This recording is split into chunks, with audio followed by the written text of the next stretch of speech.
معجزه ها. نقش آثار دستان گلافرین صاحب هنران و صاحب نظران. اثرهای اسرارانگیز از هنری والا و زیبایی ها قصه می کنند و خیلی قشنگ و چشمگیرند. اجدادان صاحب هنری ما، عالمان و دانشمندان ذوفنون، فرزندان برومند و فاضل، بزرگان علم و ادب، سازندگان و معماران، کندکاران و نقاشان، رسامان و کلالگران، مغنیان و هنرپیشگان با هنری اصیل و ذوق جاودانه خویش از قدیم الایام پیش عالمیان شناخته و شهرت یارند.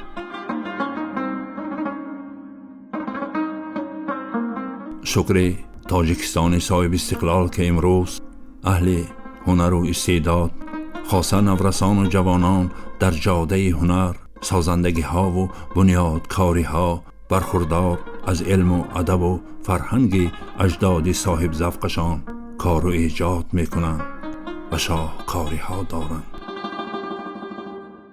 هر کدام میخواهند صاحب هنر باشند و با انتخاب کسب و هنر و خیرت و فضیلت گام های استوار گذارند در شاهراه سازندگی ها و بنیادکاری ها بهر شکوفایی و سرسبزی وطن عزیز خویش تاجیکستان.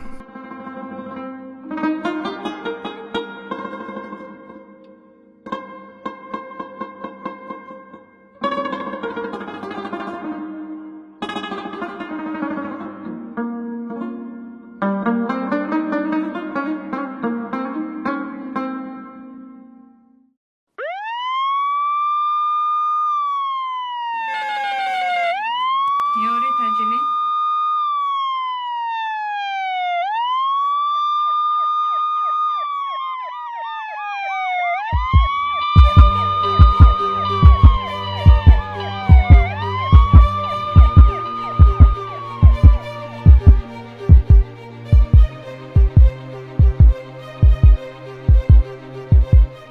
آدمان خلعت سفید پوش.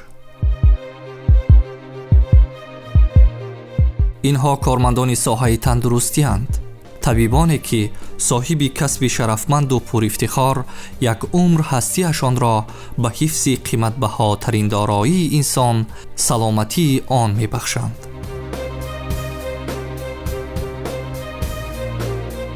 در بین این طبیبان خلعت سفید پوش گروهی بزرگ صاحب کسبان و صاحب هنرانی هستند که واژه نهایت ارزشناک و بلندی شفقت را به آنها نسبت داده‌اند. همشیره شفقت یا همشیره طبی نام می‌گیرند هر کدام را. باید تذکر داد که در بیمارستان و طبابتگاه‌ها بیش از 80% زحمت و مسئولیت معالجه بیمار بر دوش نحیف همشیره‌های شفقت است.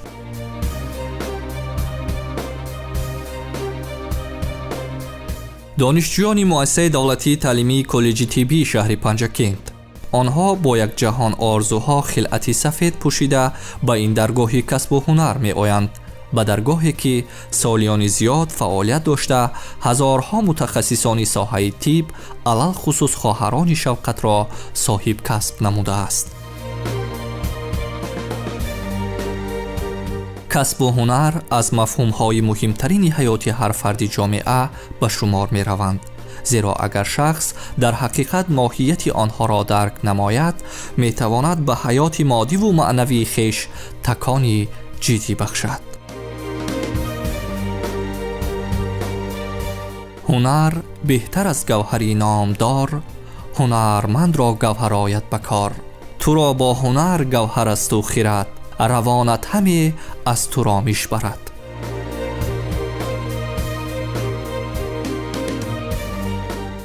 صاحب هنر آن کسی شده میتواند که اولا به کسب خود مهر داشته باشد، مهر صمیمی داشته باشد و وقتی که همین کسب خود را انتخاب کرد در همین جاده بسیار باید مهنت کند، بسیار مشقت کند که آینده به مقصد خود، به آرزوی خود رسد.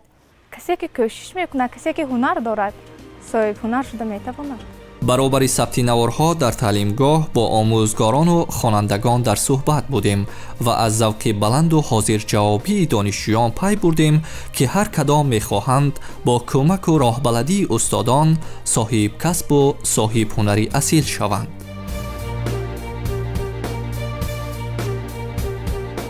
واقعاً آنها خواهران شوقت آینده پیشه خود را از روی طبع ذوق خود انتخاب نموده اند که این خیلی مهم است.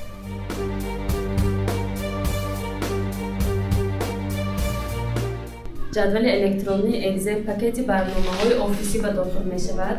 برای داخل شدن به این برنامه و مثل برنامه وورد اول از منوی اساسی برنامه رقمش در میز کاری موجود باشد. اگر از مای کامپیوتر دیسک اس پکیج برنامه‌ها برنامه آفیس قبرغه ها از دو قسم عبارت می باشند: قبرغه های تقایکی و قبرغه های استخوانی. قبرغه های تقایکی با آتش پیوست شده اند. اساساً دو تا قبرغه آزاد موجود است. 7 تا قبرغه اساسی، 3 تا قبرغه دنبازوی و 2 تا قبرغه آزاد موجود می باشد.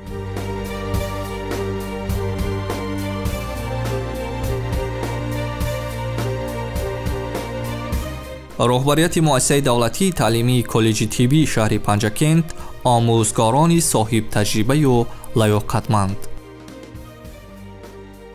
آنها همیشه برای صاحب سواد و معرفت، کسب و هنر و علم و دانش گشتن شاگردان تلاش دارند. با مقصد بلند برداشتن سطح و صفت تعلیم، از خودکنی مهارت و ملکه کسبی و آماده سازی متخصصان میانه طبی با طلبات‌های استانداردی و معاصر جوابگو بوده تدبیرهای جدی می‌اندیشند.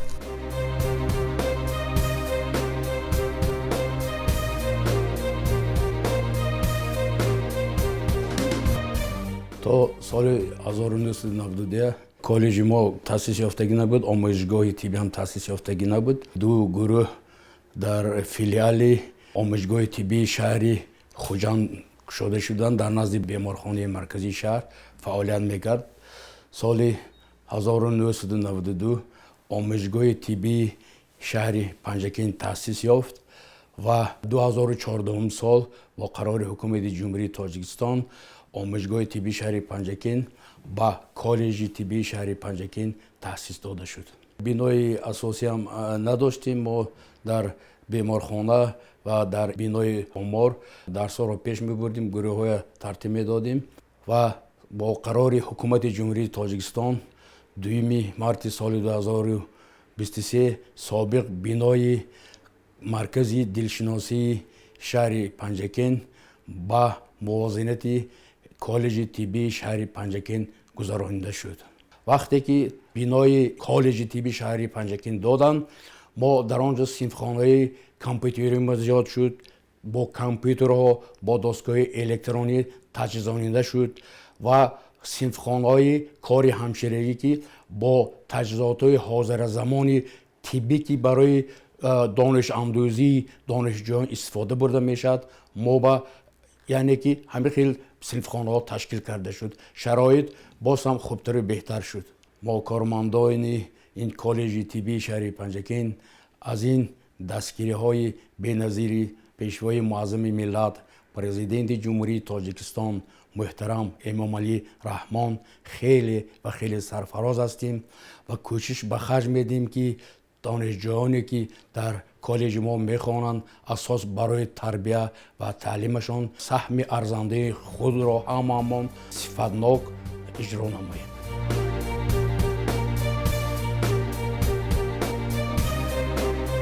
کالج طبی شهر پنجکند نعمت استقلال است. امروز محصلین آن با یک جهان آرزوها اینجا تعلیم میگیرند، صاحب کسبی پیشه کرده اشان میشوند. воқеан дар таълимгоҳ хонандагон аз рӯи ихтисосҳои кори ҳамширагӣ, кори фарматсевтӣ, кори табобати дандон, курси такмили ихтисос ва бозомӯзӣ барои кормандони миёнаи тиб, ба хусус ҳамшираҳои шафқат ва момодояҳо, ҳамчунин дандонсозӣ, тиббию ташхисӣ, курси омӯзиши забонҳои русӣ ва англисӣ таълим мегиранд. то ин да муассисаро ҳазорҳо нафар мутахассисони миёнаи тиб аз рӯи ихтисоси кори ҳамширагӣ, фелдшер, техники дандон, лаборант, беҳёри вогиршиносӣ хатм намудаанд. حصه‌های نامستقیم نطق هستند. پیشایند و پسایند پیوندک حصه‌چه ندا به حساب می‌روند. حصه‌های مستقیم نطق هستند شماره، صفت، اسم فعل به حساب می‌روند. کی میگه خیل‌های صفت مرحمت 4 خیل میشوند: ساده، ساخته، مرکب، ترکیبی. خب شنید املا چیست و چی را می‌آموزد؟ شما املا طرز درست نوشتن حرف‌ها را می‌آموزد.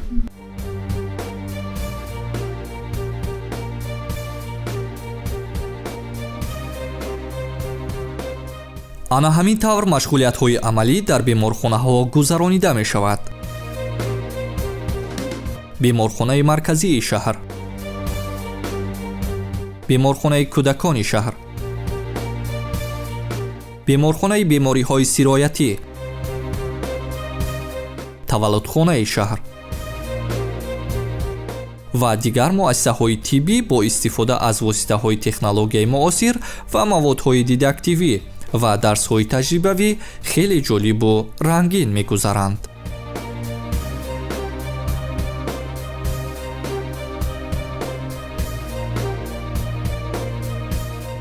سه نمودی مسکش هست برای ریانیماسیون نوزادان و خورساندن احیاگری. کدام حالتها ما ریانیماسیون نوزادان میکنیم؟ 3 نفر در میز کاری ما از 3 طرفش باید که آزاد باشد، دستور باشد. برای ریانیماسیون کردن کدام حالتها ما ریانیماسیون میکنیم؟ هنگامی که کودک نارسیده،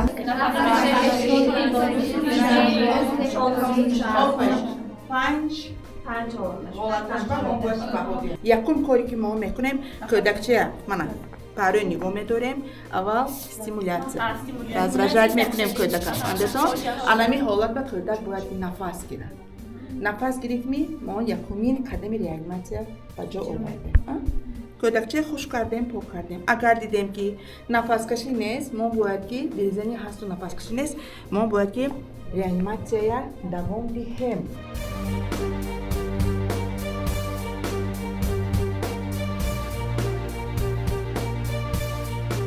пешаи интихоб кардаашон аз донишҷӯён касбияти баланд, ҳушёриву зиракӣ, нисбат ба бемор ҳамдилию меҳрубонӣ, шафқату сабру тоқат, таваҷҷӯҳу раҳмдилӣ ва донишмандию соҳибҳунариро талаб мекунад. соҳибкасбони оянда ин ҳамаро хуб дарк мекунанд, кӯшиш ба харҷ медиҳанд аз устодони мушфиқу ғамхори таълимгоҳ ҳарчи бештар нозукиҳои касбро омӯзанд, зеро ҳар кадом пас аз хатми коллеҷ бо иҷрои таъиноти табибон, нигоҳубинии беморони вазнин, гузаронидани амалиётҳои мураккаб ва масъулиятнокро бар зимма хоҳанд гирифт. ҳамчунин дар таҳқиқи беморӣ ва омода кардани бемор барои амалиёти фаврӣ бевосита иштирок мекунанд. ва бояд биомӯзанду фаҳманд ки омӯзиш оғоз дораду анҷом надорад ва роҳи растаgoриву пирӯзиҳо дар корҳо, дар зиндагӣ, дар донишандӯзию хиратмандист ва фаромӯш накунанд ки табиби табибони ҷаҳон шайхураис абуалӣ ибни сино зикр кардааст: дониш чароғи ақл аст.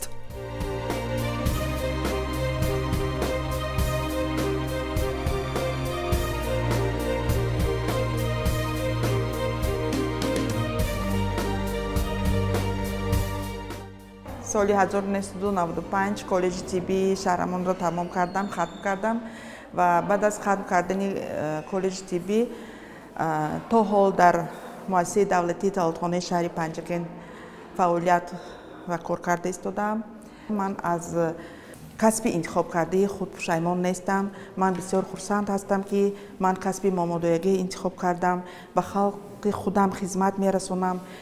کودکچه های نوزادی که به دست من میبیایند، من با یک چهره کشاد، با یک صمیمیت، با یک خرسندی آنها را تولد کننده به خرسندی زنها شریک هستم، به خرسندی عائله و یا شریک هستم.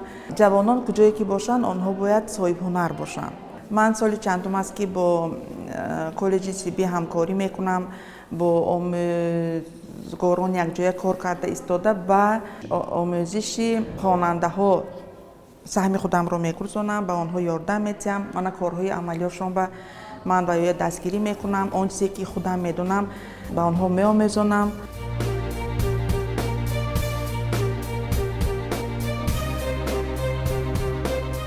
бояд зикр кард ки синфхонаҳо ва кабинетҳои фаннӣ бо овезаҳо, гӯшаҳо, корҳои эҷодии донишҷӯён ва омӯзгорон, таҷҳизоти техникӣ ва дигар воситаҳои таълимӣ таҷҳизонида шудаанд. таълимгоҳ бо мақсади бо методҳои пешрафтаи таълим гузаронидани машғулиятҳо, роҳандозӣ намудани усулҳои фаъоли таълим, гузаронидани машғулиятҳои кушоди намунавӣ бо истифодаи технологияҳои муосир, истифодаи тарзҳои гуногуни дарс, гузаронидани амалиётҳои лабораториро ба роҳ монда, ҷиҳати зиёд намудани корҳои мустақилонаи донишҷӯён шароити мусоид фароҳам овардааст.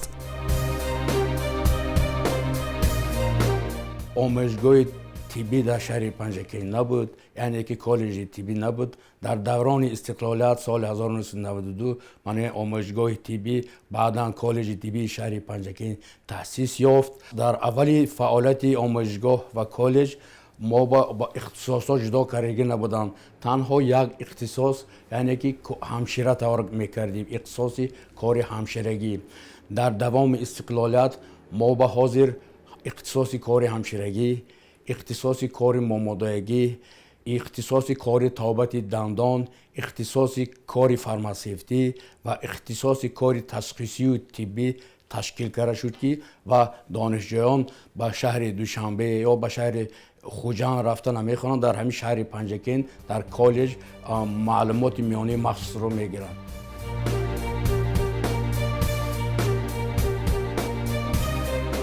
дар коллеҷи тиббии шаҳри панҷакин кафедраи фанҳои тахассусӣ, кафедраи ҷарроҳӣ, кафедраи тиббии биологӣ, кафедраи дақиқ, риёзӣ ва табиатшиносӣ, кафедраи ҷамъиятшиносӣ ва кафедраи забонҳо ва тарбияи ҷисмонӣ фаъолият доранд.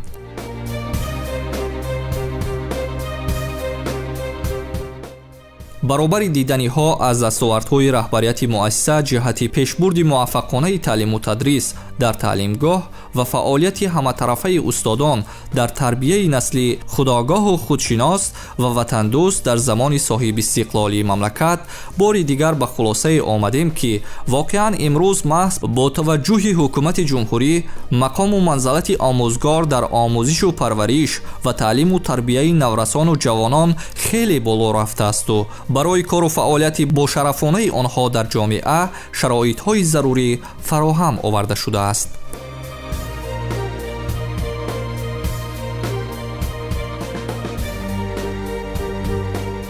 пешвои муаззами миллат президенти ҷумҳурии тоҷикистон муҳтарам эмомалӣ раҳмон дар мавриди фаъолияти самараноку мондагори омӯзгор ки дар ба камол расонидани насли ояндаи кишвар нақши хеле бузург доранд иброз доштаанд. нақши омӯзгор дар таълиму тарбияи насли наврас бениҳоят бузург аст. муаллим пеш аз ҳама афрӯзандаи чароғи дурахшони илму дониш аст ва хушбахтона қисми асосии зиёёни кишварро муаллимон ташкил мекунанд. бинобар ин вазифаи асосии муаллим дар баробари омӯзонидани илму дониш инчунин омӯзонидани адаб ва ҳидояту раҳнамоии шогирдон ба роҳи рост мебошад. ин амр бояд ба меъёри ахлоқии фаъолияти муаллим табдил ёбад.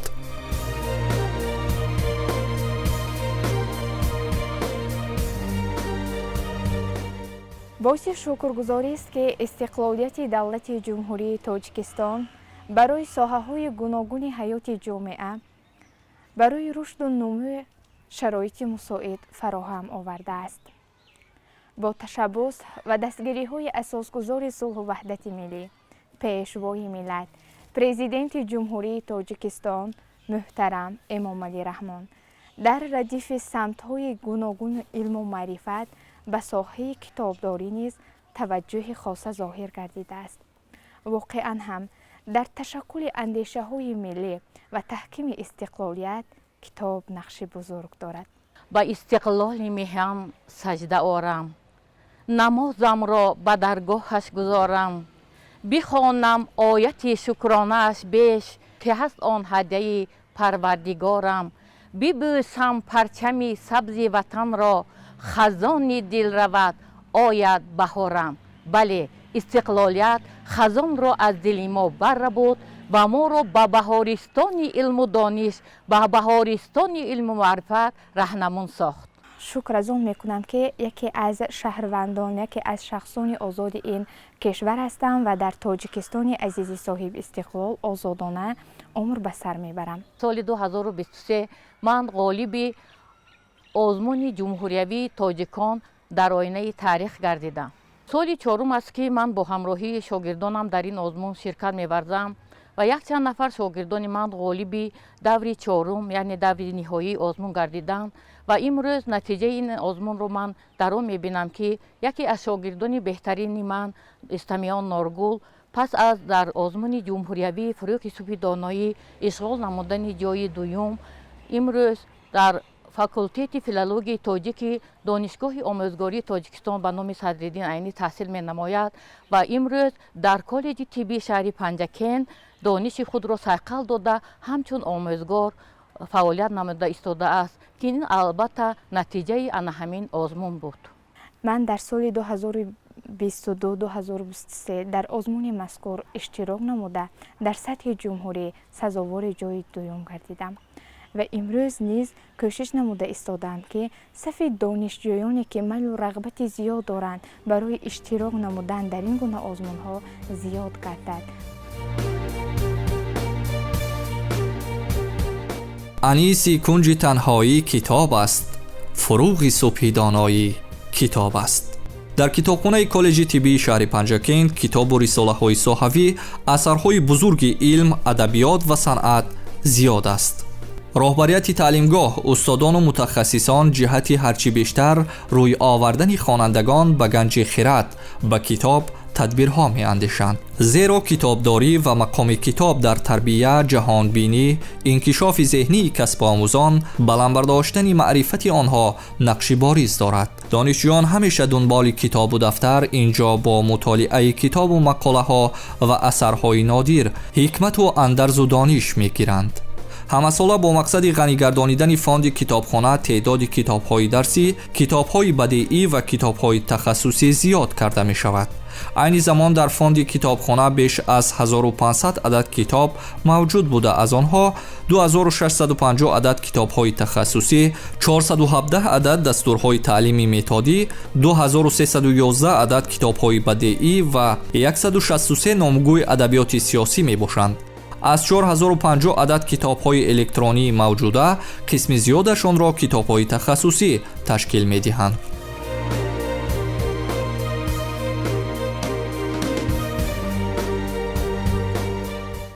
як салом аз панҷрӯд, аз зодугоҳи рӯдакӣ, аз забони лоиқу сармат, забони тоҷикӣ.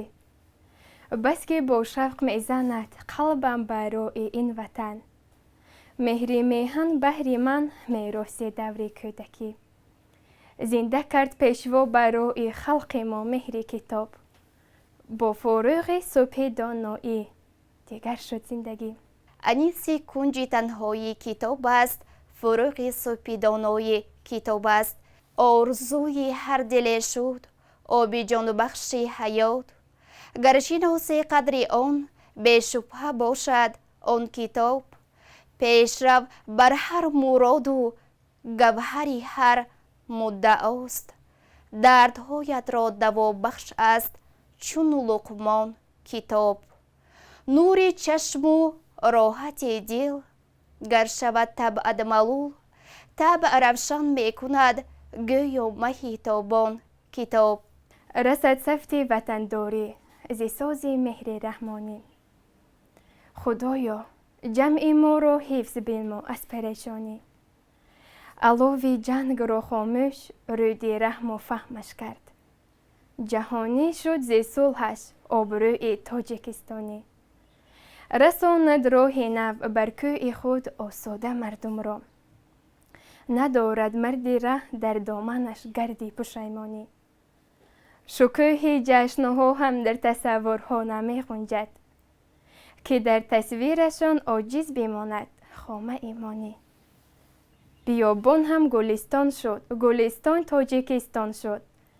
رضا باشد ز وارث روح اسماعیل سامانی.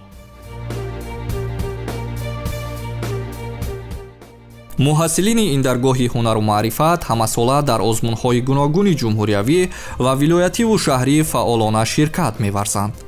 озмунҳои фуруғи субҳи доноӣ китоб аст. илм фуруғи маърифат. тоҷикистон ватани азизи ман.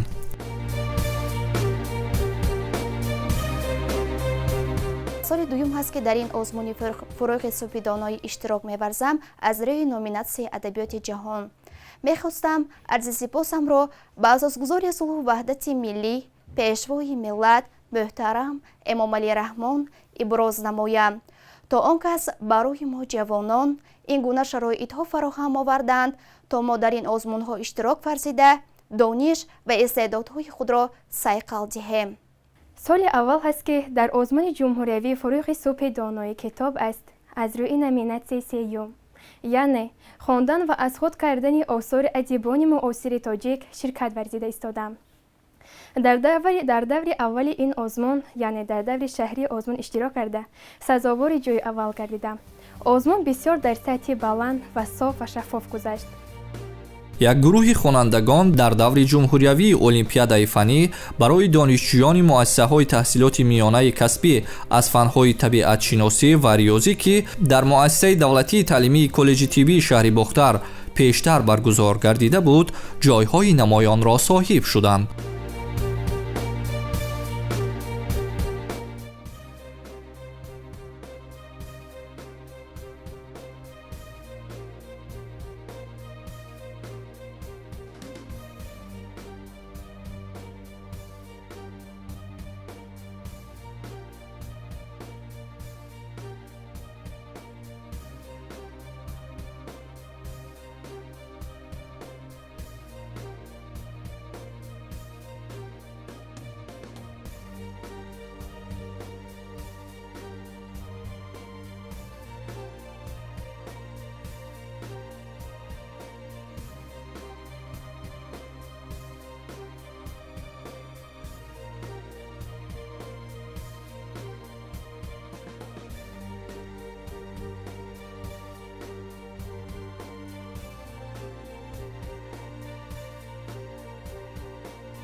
вохӯрии устодону донишҷӯёни коллеҷи тиббии шаҳри Панҷакент бо вакилони маҷлиси намояндагони маҷлиси олии ҷумҳурии Тоҷикистон дар арафаи ҷашни 30-солагии Конститутсия сарқонуни ҷумҳурии Тоҷикистон. лозим ба таъкид аст ки дар шароити пешрафти бо суръати ҷомеаи зуд тағйирёбанда, раванди ҷаҳонишавӣ ва бархурди манфиатҳои милливу умумибашарӣ таваҷҷӯҳи хоса зоҳир кардан ба имрӯзу ояндаи насли наврасу ҷавон яке аз масъалаҳои муҳиму саривақтӣ ба ҳисоб меравад. ва албатта чунин вохӯриву мулоқотҳои судманд, баргузории чорабиниҳо ба санаҳои муҳими сиёсиву фарҳангӣ, мусобиқаҳои варзишӣ ва маҳфилу озмунҳои гуногун дар тарбияи наврасону ҷавонон насли худогоҳу худшинос ва ватандӯст нақши муассир дорад. вазифаи муқаддаси мо асоси дар аввал меистад, ҳамчун омӯзгор мо бояд дар таълиму тарбия саҳми арзандаи худро гузаронем, хусусан дар тарбияи насли наврас ки пас аз хатми мактаб ба ҳамун коллеҷи мо қадам мегузоранд барои тарбияи онҳо баробари падару модарашон бояд ки мо саҳми арзандаи худро гузаронем ва барои оянда тайёр кардани кадрҳои миёнаи тиб, ихтисоси махсуси миёнаи тиб, ҳамшираи тиб, ёрдамчии фармасевт, ёрдамчии духтури дандон ба сифати баланд тайёр кардан ба бояд мо шабу рӯз кӯшиш намоем.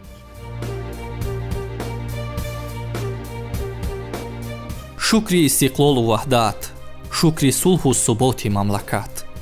донишҷӯёни муассисаи давлатии таълимии коллеҷи тиббии шаҳри Панҷакент зодаи даврони истиқлоланд. бедору ҳушдор бо завқи баланди ҳунаромӯзӣ ва талошҳои пайвастаи донишандӯзӣ мехоҳанд соҳиби касби пешакардаашон шаванд. фардо ҳамчун мутахассисони варзида дар рушди ҳаматарафаи соҳаи тандурустии тоҷикистони соҳиби истиқлол ва бадин васила дар ҳифзу ҳимояи истиқлолият ва раванди ободонии ватан саҳмгузор бошанд. аҳли заҳмат, устодони соҳибқаламу пуртаҷрибаи ин даргоҳи ҳунару маърифат имрӯз дар ҳамқадамӣ бо асри 21 талаботи замонаи пешрафтро дарк намуда бо масъулияти зиёди омӯзгорӣ ба шогирдон таълим медиҳанд, касб меомӯзанд.